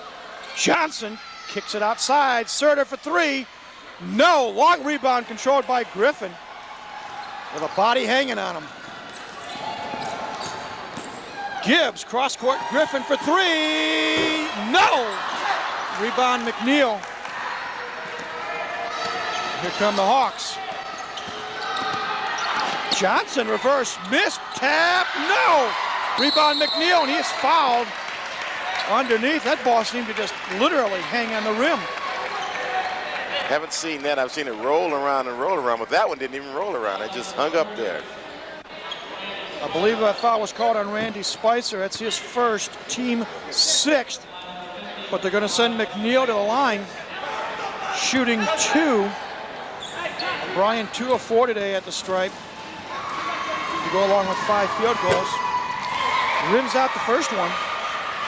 I think we said earlier he's only a 52% foul shooter. Wise checks back into the lineup, replacing Akani for IPFW.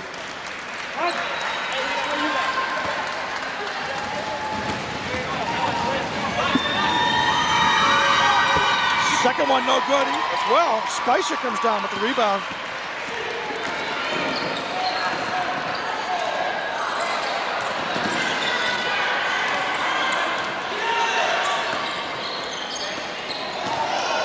Gibbs, watched by Stewart.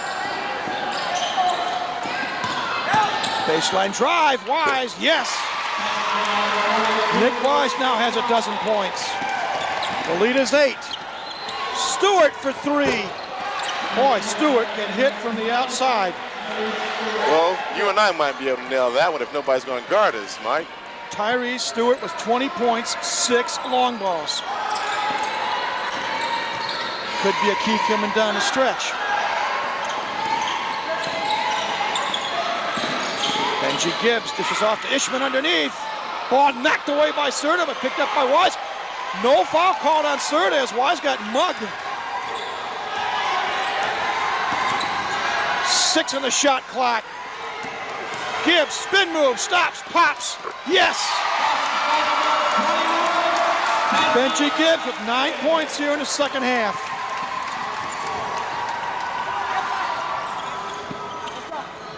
And we may have an assignment. That's what's happened, I think. Johnson takes it strong, and Lampton is fouled. He'll go to the line. Wise was matched up with Stewart, and you think with our lineup out there that Wise would never be matched up with Stewart, but I think that's the actual matchup. Fouls on Benji Gibbs, his second, team 7th. And it'll send Lambton Johnson to the line for 2. With 7:50 to go, they're shooting free throws. And they only have 2 fouls, so they have 4 to give. So that could prove a very important point coming down as this game tails to the end. Johnson hits the first. He's a 64% foul shooter. It's the second as well. It's his first 2 points of the day.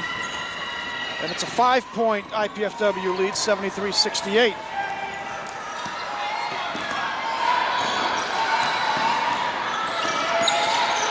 Gibbs nearly walked with it. Griffin, 3-ball. No, rebound Fearday. Here come the Hawks on the run. Johnson, coast to coast, inside for McNeil. McNeil muscles it up and in. 73-70 with 7:20 to go. Hawks. Easy load down there. Hawks not playing dead. But both teams are building for next year. Like this is one of the final games, although the Dons are in a tournament. They're playing for, what can we build on? Something positive to build on. Gibbs for 3. No. Rebound Fearday.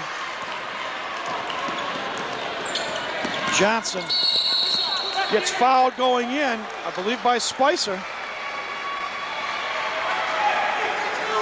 Second foul on Randy.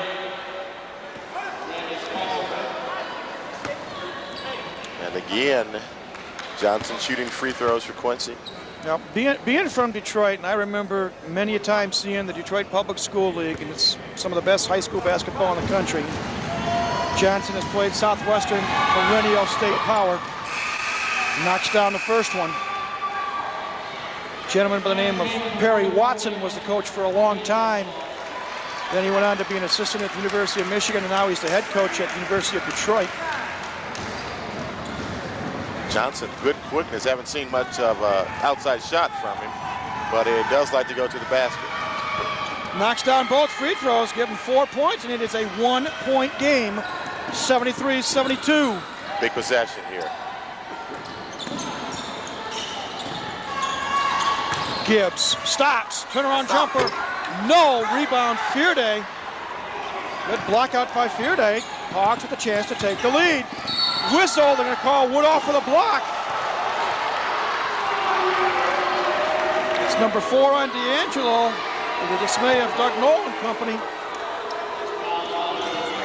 That's one of those judgment, bang, bag judgment calls if you're an official. Yeah, Johnson certainly initiated the contact, but it probably was a pretty good call. And again, that's one of the most difficult, if not the most difficult call to make in basketball. You can see D'Angelo pleading his case with one of the officials, but that doesn't get anywhere.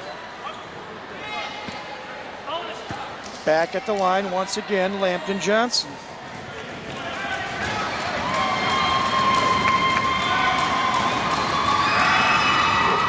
It's the first, ties the game at 73. And this is the spurt and the adjustment that we talked about. Let's see. Yeah, he's moving a little bit, leaning over a little bit. Good call, as I thought it was, even though I think Johnson initiated the contact. Woodall not quite stationary. Another pair of free throws hit by Lambton Johnson. Quincy takes the lead. They're on a 6-0 run. They lead 74-73 with 6:22 to go. Inside feed to Gibbs. Benji lays it up and in.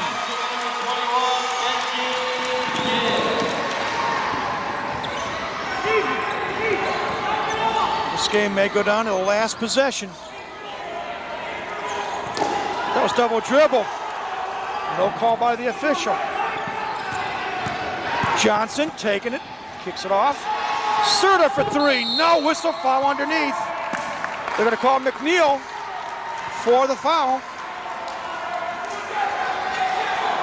Serta certainly not afraid to put it up there. Hasn't proven to be a very effective outside shooter, but certainly not a shy one. See Doug Knoll talking with one of the officials, doing what every coach does, pleading his case. Woodall watched by Johnson. Gets a pick from Wise. Wise, give and go. Stops, pops, yes. Timeout called immediately by Doug Knoll. Makes it 77-74 with 5:35 left. We'll be back next week for more IPFW sports here in College 56 when the IPFW Volleydons take on 7th-ranked Ohio State in MIVA conference action here at the Gate Sports Center on the IPFW campus. Tune in Saturday evening, March 4th at 7 o'clock for IPFW versus Ohio State, right here in College 56, and that's going to be a great matchup. The Dons have won 7 matches in a row. They are 6-1 in first place in MIVA play. Ohio State has lost only once all year, I believe ironically to Quincy, and they defeated IPFW in Columbus several weeks ago. Let's look at a replay here. Wise on the feed, stops, pops, and hits. Great move, very comfortable going left. And as you stated about that rivalry, that Ohio State IPFW volleyball rivalry only outdone by the Ball State IPFW rivalry. It was a great game here last night. Over 2,100 fans here. And they expect maybe a bigger crowd. Oh, feet underneath the McNeil. Makes it 77-76. McNeil for the dunk. That certainly wasn't what we call a slam. That's just a dunk.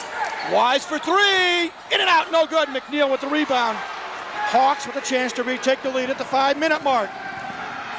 Johnson kicks it out. Fearday for 3. Caught a 2. Caught a 2. Must have had a toenail on the line. Dons need a possession here. Good possession. Get a good shot. Come out with a foul. A shooting foul because they only got 3 on Quincy. Meshberger watched by McNeil. Griffin, who's been quiet in the second half. Now we got a whistle.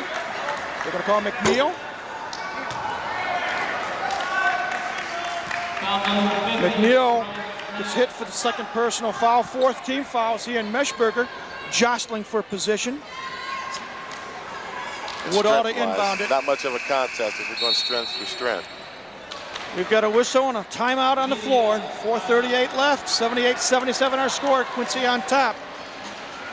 The College Cable Access Monthly Program Guide provides information about our programming, including live coverage of Mastodon sports.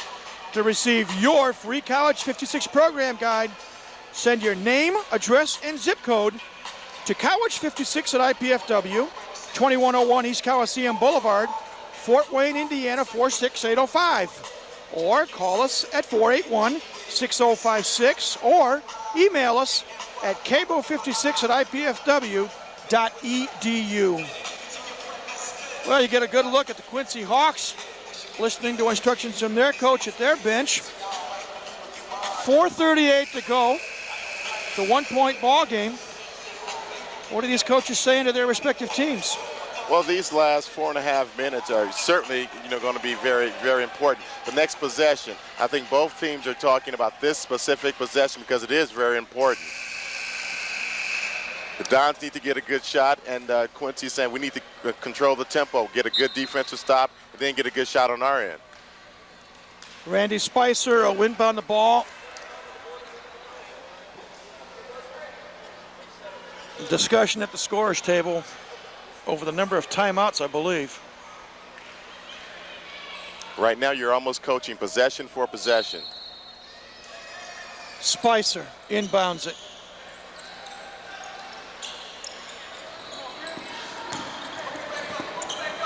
Steve Griffin lobs it inside for Meshberger, off the glass. No, nice shot from Meshberger.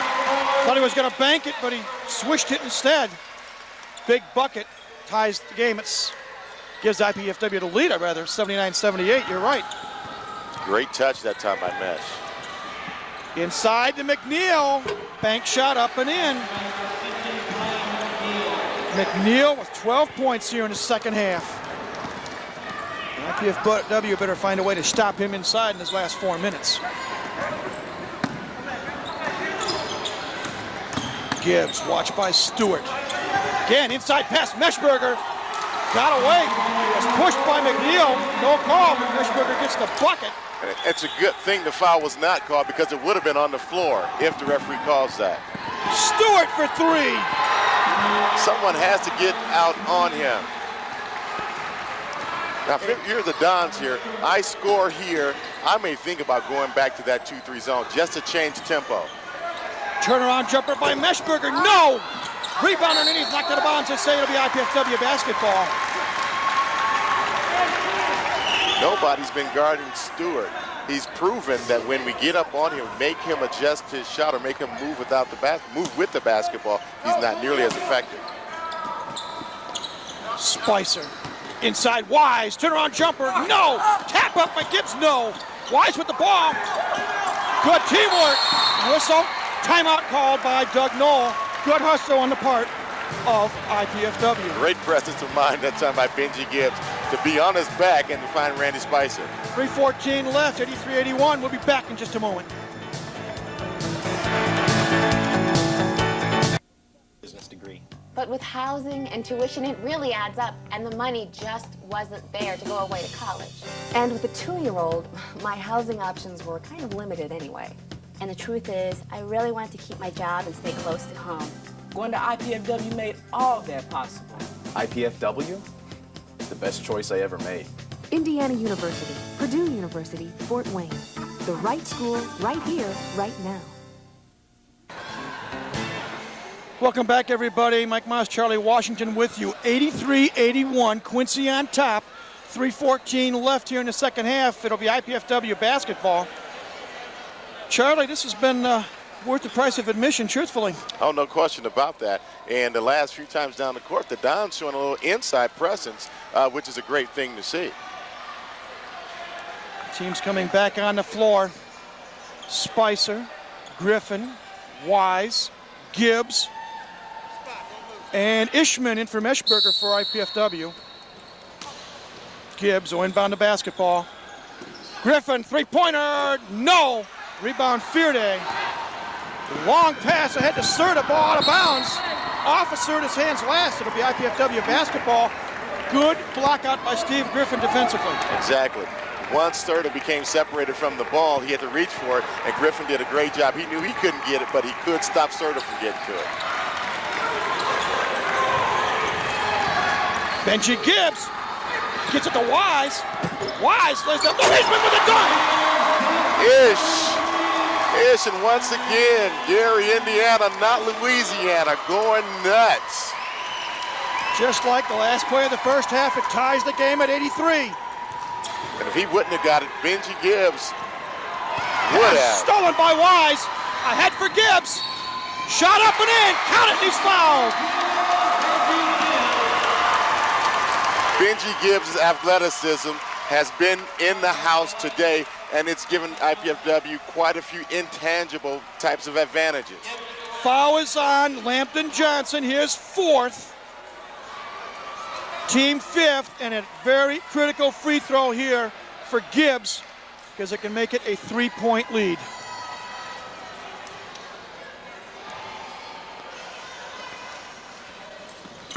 It's good.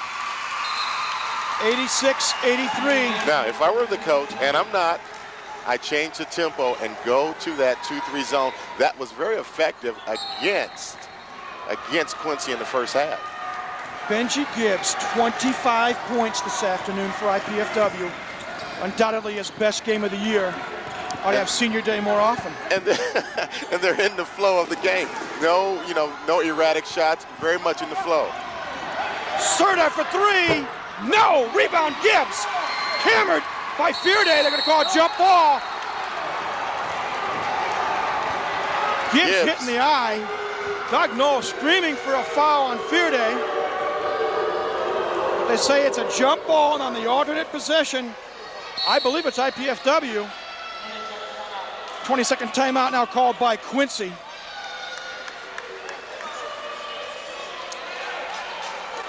You too can participate in the excitement of Mastodon athletics by joining the Royal Dons Athletic Association.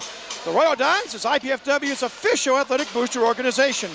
Members enjoy benefits such as priority seating at IPFW sports events, visits with the coaches, and food and refreshments in the hospitality room. For more information about the Royal Dons, call 219-481-6958 or write to Royal Dons Athletic Association, 2101 East Coliseum Boulevard, Fort Wayne, Indiana, 46805. 2:09 left. Charlie Washington, 86-83. Dons up by 1. Quincy with the basketball.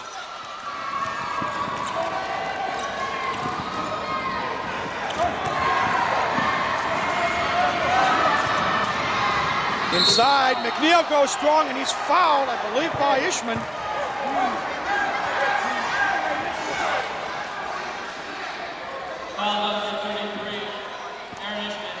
For Aaron, that's his second. That wasn't a defensive or offensive strategy that Doug Knoll was putting up. He's telling them McNeil's a 40% free throw shooter. 4-0, 40%. Misses the Box first out. Second one good. It's a 2-point game. 86-84 with 2 minutes to go. Spicer, watched by Posey. Inside pass, Ishman. Over McNeil, shot. No good, but McNeil guilty of the foul. For Brian McNeil, that's personal number 3, team foul number 6. Aaron Ishman at the line for 2 very important free throws. And Ishman was more open than he thought. That split second that he didn't realize how open he was gave McNeil a chance to get back into the play. Aaron Ishman, a 52% free throw shooter. Knocks down the first one. Looked like a 92%er there. Makes it 87-84. This one makes it a 2-possession ball game if he can convert. And he does. 2 big free throws by Aaron Ishman. He's now got 6 points in the ball game. 2 thunder dunks and 2 free throws. And Quincy calls another 20-second timeout. Learn more about Mastodon Sports in season by tuning into Mastodon Spotlight each Tuesday and Wednesday evening here on College 56. Yours truly will review the week's sports activities, look at game footage, and talk with IPFW coaches. That's Mastodon Spotlight Tuesday evenings at 7 and Wednesday evenings at 8:30 right here on College 56. Well, Charlie, knuckle time here at the Gates Sports Center. White knuckle time. That's right. The Dons need this game, again, not only to build on for next season, but they need momentum going into that tournament. Well, they'd like to go in on a 2-game winning streak. They did defeat Missouri St. Louis 74-72 Thursday night. And it's possible they could end up with the number 6 seed, and as opposed to possibly the 7th or the number 8, depending on what happens. Posey, watched by Spicer. Ball knocked away by Wise. Good defensive play. Now let's see if the Dons use some clock. 1.5 minutes left. Now is when you do want to see the Dons use the clock. They don't need points, but the clock is their friend. Wise, watched by Fearday. Looking for help. Gets it to Gibbs. Inside for Ishman, ball loose. Who's got it? Whistle, jump ball situation. And I believe it'll go to Quincy. I think. Or is it IPFW? Let's wait for the official's call. We'll take it. But I thought we got the last one, but we'll take it. Christmas comes early. As perspiration is wiped up on the floor. 1:09 left. 88-84 IPFW. Kareem Jabbar-Kane checks back in the lineup for Quincy, replacing McNeil. And I would almost think with it's an offense-defense switch here. And we got 9 seconds left. I hope all the Dons know that. Wise inside for Spicer. Ball taken away. Here comes Quincy at the 1-minute mark. And timeout is called by Quincy with 56 seconds left. Bring IPFW head men's volleyball coach Arnie Ball into your home each Wednesday and Thursday evening this season, leading all the way up to the 2000 NCAA Men's Volleyball Championship Tournament. Arnie joins assistant coach Mark Franke to review the Volley Dons' progress, discuss highlights, meet with players, and look ahead to upcoming volleyball action. So tune into the Arnie Ball Show Wednesday evenings at 9 and Thursday evenings at 7 right here on College 56. Well, Coach Washington, 56 seconds left. It's a 4-point game. If you're Quincy, what do you tell your players? Go inside to McNeil. A quick bucket, to McNeil. We haven't really effectively stopped it all night, so that's where you have to go. You're not looking for threes right now. You're looking for a good 2-point basket and then solid defense on the other end. Posey, watched by Spicer.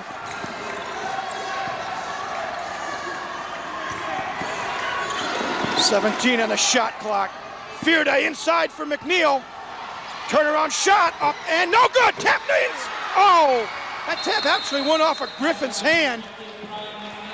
We're going to credit McNeil with the bucket. Makes it 88-86. Timeout called. I hated to be correct on that particular possession, but I was, and then they came away with 2 points. And now they want to play good defense, and hopefully the Dons can get the ball into their good free throw shooters' hands and get a good possession here. If I understood the officials right, that is Quincy's last timeout. And I believe they say that IPFW has one left. 88-86, 38 seconds left. The Dons would love to milk as much of that 35-second shot clock as they can. If you're Quincy and you don't get the steal on the pass in, how long do you wait before you foul? A couple of passes at the most, and then I'm trying to make sure, I'm looking at who's out here. I'm trying to get the ball to Ishman. I looked at those stats and I see, whoa, 52% free throw shooter. That's who we want to get the ball, and that's who we need to foul. Nick Wise will inbound it for IPFW. Looks like the UCLA 2-2-1 zone defense. Nice feed to Gibbs, takes it all the way. Jam time! Benji Gibbs. 90-86, 22 seconds left. And Aaron Ishman deserves an assist. Shot missed, put back by Kane. 90-88. Whistle on a foul as Quincy couldn't call a timeout. They had to foul to stop the clock with 17 seconds left. Aaron Ishman, great box out in terms of holding the Quincy player out of the lane to give Benji Gibbs free reign to the rim. Randy Spicer, number 30, a senior in his final home game, with perhaps undoubtedly the let's say the biggest free throw because it's a 1-and-1 situation. What a feed, what a jam by Gibbs. It's a shame to have that much athleticism. Spicer. No! Rebound McNeil. Hawks have life. 13 seconds left. They're going to play it a tie or for the win. On the road, you go for the win, so we can't give up a three here. Wilson takes it inside. Shot up. He hits it. He's fouled. Are they going to count it? Count the bucket. Foul on Spicer. Oh, wow. That's the worst thing that can happen. You don't give up the three-point shot, but if you're going to foul the guy, you got to foul him before he gets the ball up on the rim. What a time. 90, 3 seconds left. Doug Noll wants to freeze Johnson at the line by calling timeout. What do you say, Charlie? That free throw by Spicer was critical and it rimmed out. Quincy took it all the way down. And you hate to see that because as calm and cool as Spicer is and the leader of your team, that's who you want at the free throw line. Assuming he makes the free throw, what does IPFW do? They've got 3 seconds. Well, I think right now, Doug Noll is setting that play up right now. I think it will be a long pass to one of your athletes, and you'll have 2 seconds once you catch the ball and put it on the floor at least one time and go to the basket. Gibbs, Spicer, Griffin, Wise, and Ishman on the floor for IPFW. Johnson, Kane, Stewart, Serta, and Fearday on the floor for Quincy. Big free throw, Lampton 63%er. He hits it. Substitution, Posey in. Wiseau inbound it. They got to go the length of the floor. Clock won't start until it's touched inbounds.